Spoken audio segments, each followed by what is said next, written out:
Hello everyone. पिछली video में हमने बात किया था हॉलमार्क्स ऑफ कैंसर की। ठीक है, तो हॉलमार्क्स ऑफ कैंसर की बात करने के बाद आइए हम बात करते हैं इम्यून चेक पॉइंट।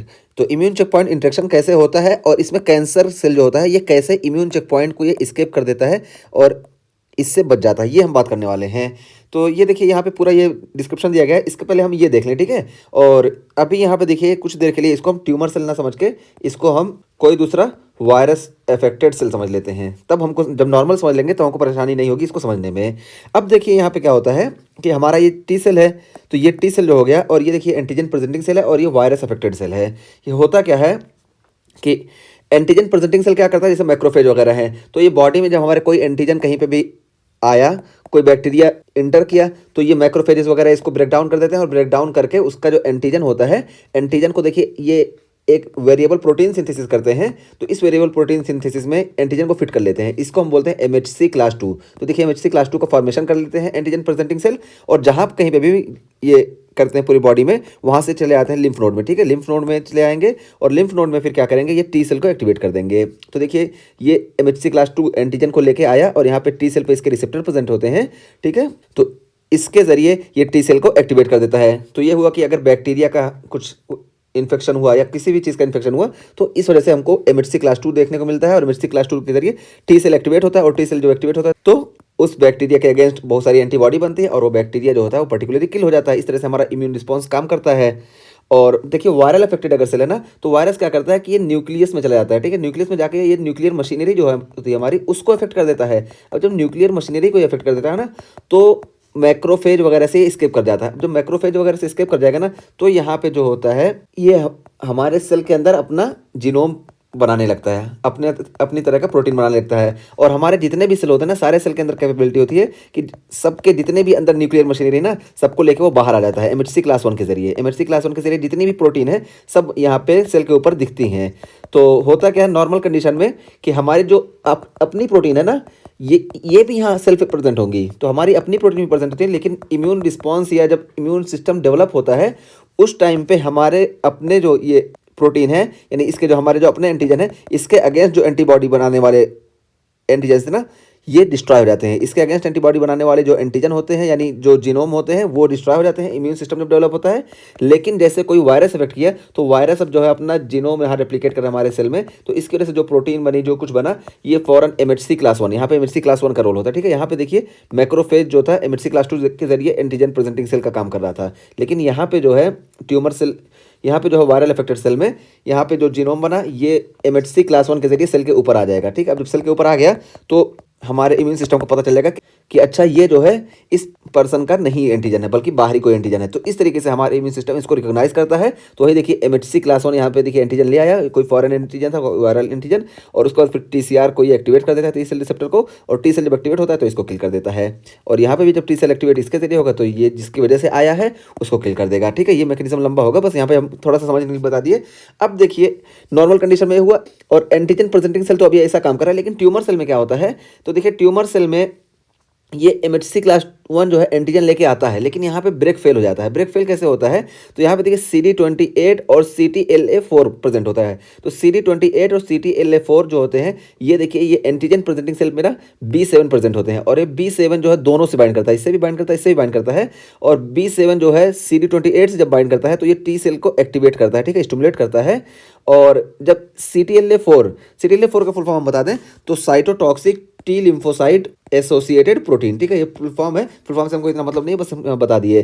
तो जब इससे इंटरेक्ट करता है और इसको स्टिमुलेट करता है तो यहाँ से टी सेल जो होती है हमारी ये इनहिबिट होती है। ठीक है, टी सेल एक्टिवेशन को ये इनहिबिट करता है। तो नॉर्मल कंडीशन में तो बहुत अच्छे से काम करेंगे, ठीक है, वेल रेगुलेटेड मैनर में काम करेंगे। यानी ये बी सेल जो होता है, यानी ये जो B7 होता है ये इसको स्टिमुलेट करता है तो एस्केलेटर का काम होता है टी सेल के लिए, और जब इसको स्टिमुलेट करता है तो टी सेल के लिए ब्रेक का काम करता है। नॉर्मल कंडीशन में ऐसा हुआ।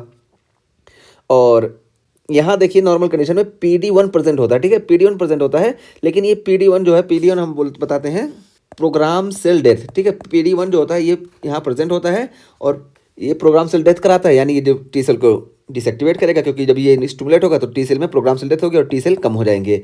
और नॉर्मल कंडीशन में बहुत अच्छे से काम करता है। यहाँ पे सिर्फ ये स्टिमुलेट करता है, ये नहीं स्टिमुलेट करता है, ये हुआ। लेकिन कैंसर की कंडीशन है, ट्यूमर की कंडीशन। तो ट्यूमर की कंडीशन में पहली बात, ये वाली जो ब्रेक थी ना, ये ब्रेक जो है ये ज़्यादा दबने लगती है। ब्रेक ज़्यादा दबने लगी, एस्केलेटर नहीं काम करेगा। जब ब्रेक ज़्यादा दबेगी, इसकी वजह से टी सेल बिल्कुल एक्टिवेट ही नहीं होगा और इधर से स्टिमुलस भी नहीं आ रही, ये ज़्यादा नहीं काम करेगा। तो ये जब ज़्यादा ब्रेक दबेगी तो गाड़ी हिलेगी ही नहीं, यानी टी सेल अपना काम कर ही नहीं पाएगा। और यहाँ से भी देखिए, ये PD1 जो है, ये PDL1 से जब बाइंड करता है तो क्या करता है, ये इसको स्टिमुलेट कर देता है। PD1 PDL1 से जब बाइंड करेगा तो स्टिमुलेट होगा, और जब स्टिमुलेट होगा यानी ये ब्रेक है, तो ये ब्रेक जब है जाके इसको टी सेल के एक्टिवेशन को रोक देगी। तो इस तरीके से भी देखिए ट्यूमर सेल जो है इसको रोक देगा, टी सेल का एक्टिवेशन रुक जाएगा। इस वजह से हमारा इम्यून सिस्टम जो होगा ये सप्रेस हो जाएगा और काम नहीं कर पाएगा। तो ये मैकेनिज्म है। बस यहाँ पे इतना लंबा बात करें ताकि हमको ये सारे जो ड्रग्स है ना, इनका मैकेनिज्म समझ में आ जाए और ट्यूमर किस तरह ग्रोथ करता है ये समझ में आ जाए। तो देखिए सबसे पहले signal that modulates T cell activation. तो देखिए ये इम्यून चेक पॉइंट इंटरेक्शन में कैसे काम होता है। तो signal that modulate T cell activation and function. तो ये देखिए टी सेल के एक्टिवेशन और फंक्शन में ये सारे सिग्नल रोल प्ले करते हैं, ठीक है। ये स्टिमुलेटरी फंक्शन करता है, ये भी स्टिमुलेटरी और ये भी स्टिमुलेटरी और ये इनहिबिटरी शो करते हैं। तो वही बताया गया कि इम्यून चेक पॉइंट इंटरेक्शन क्या होता है कि signal that modulate T cell activation and function. तो टी सेल के एक्टिवेशन और फंक्शन को ये मॉड्यूलेट करते हैं और decrease immune response against tumour cell. तो ट्यूमर सेल के अगेंस्ट जो हमारा इम्यून रिस्पॉन्स होता है ना, ये कम हो जाता है, क्योंकि टी सेल का जो एक्टिवेशन है ना ये कम हो जाता है। हम अभी बताए कि यहाँ पे ये वाला स्टिमुलेट करेगा, इस वजह से इस पर ब्रेक का काम करेगा, टी सेल नहीं एक्टिवेट होगा, और ये वाला पाथवे से इसको जो है स्टिमुलेट करेगा, इस वजह से ये ब्रेक एक्टिवेट होगी और ये टी सेल सप्रेस हो जाएगा। तो यही है कि decrease immune response against tumour cell. Tumour cell में हमको इम्यून रिस्पांस कम देखने को मिलता है। और targeted by several cancer immunotherapies. तो सेवरल कैंसर इम्यूनोथेरेपीज में हम इसी को टारगेट करते हैं और इसके जरिए हम कैंसर को ट्रीट करने का काम करते हैं। तो एग्जाम्पल में दिया गया interaction between PD1 on T cell and PDL1 या L2 ऑन ट्यूमर सेल और immune cell in tumour micro environment. T cell dysfunction. तो यही चीज़ जो हम यहाँ पे बताएं कि जब ये PD1 से PDL1 या PDL2 ये जब बाइंड करेंगे तो इसको स्टिमुलेट कर देंगे, जिसकी वजह से टी सेल जो है ये इनहिबिट हो जाएगा। तो ये टी सेल का डिसफंक्शन देखने को मिलेगा, हाँ एग्जॉशन देखने को मिलेगा। और अब बताएगा कि यहाँ पे हम ड्रग्स कौन सी यूज कर सकते हैं। तो देखिए inhibited by antibodies against PD1। तो PD1 के अगेंस्ट हम एंटीबॉडी दे देंगे। तो जब यहाँ पे ब्रेक वाला वायर ही हम काट देंगे तो ब्रेक लगेगा ही नहीं। तो देखिए ये PD1 के अगेंस्ट हम एंटीबॉडी कौन कौन सी देते हैं। तो देखिए सेमीपिलीमैब और निवोलुमैब और पेम्ब्रोलिजुमैब। तो ये जो है इस PD1 को ब्रेक कर देती है, ठीक है, इसके वायर को काट देती है। इस वजह से टी सेल का जो एक्टिवेशन नहीं हो रहा था वो अब एक्टिवेशन होगा। तो ये पहला हुआ, हम इम्यूनोथेरेपी में इस तरह से ये PD1 को इनहिबिट कर देते हैं।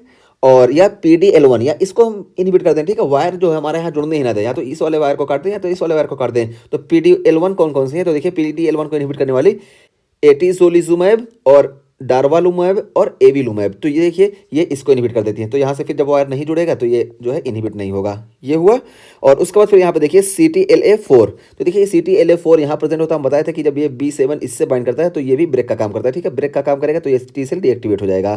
तो यहाँ पे देखिए CTLA4 on T cell out competes CD28 for B on antigen presenting cell. तो देखिए एंटीजन प्रेजेंटिंग सेल पे B7 प्रेजेंट होता है, इससे बाइंड करता है, इस वजह से इसको इनहिबिट कर देता है। तो loss of T cell costimulatory signal. तो टी सेल का जो कॉस्टिमुलेटरी सिग्नल है ये लॉस हो जाता है। और अब इसको हम ट्रीट करने के लिए क्या करेंगे, inhibited by antibodies against CTLA4। तो CTLA4 के अगेंस्ट हम एंटीबॉडी दे देंगे तो ये B7 जो है इस पे वर्क ही नहीं कर पाएगा। जब इस पे वर्क नहीं कर पाएगा तो इसको इनहिबिट नहीं कर पाएगा। तो ये कौन सी है, देखिए एपीलुमैब, ठीक है। तो एपीलुमैब ये हम देते हैं CTLA4 को इनहिबिट करने के लिए। और इसका हम बहुत ज़्यादा यूज़ करते हैं रीनल सेल कार्सिनोमा में, ठीक है। रीनल सेल कार्सिनोमा में जब हम बात करेंगे तो वहाँ पे भी हम बताएंगे कि कैसे यूज़ करते हैं। तो ये हमारा इम्यून चेक पॉइंट इंटरेक्शन का टॉपिक कंप्लीट हुआ। इसमें हम देखें antigen presenting cell MHC class 2 के जरिए टी सेल को एक्टिवेट करता है, और ट्यूमर सेल जो होता है ये ट्यूमर सेल MHC क्लास 1 के जरिए इसको एक्टिवेट करता है। लेकिन ट्यूमर सेल में क्या खासियत होती है कि ये देखिए PD1 और PDL1 से बाइंड कराता है, जिसकी वजह से टी सेल डीएक्टिवेट हो जाता है, ठीक। और उसके अलावा यहाँ एंटीजन प्रेजेंटिंग सेल पे भी हम बात की कि यहाँ देखिए B7 जब CTLA4 से बाइंड करता है तो ये टी सेल को डीएक्टिवेट कराता है, और इसी CTLA4 को हम इनएक्टिवेट कर देते हैं, या PD1 को इनएक्टिवेट कर देते हैं, या PDL1 को डीएक्टिवेट करके हम ट्यूमर थेरेपी करते हैं। और ये बहुत यूज़फुल होती है हमारे लिए।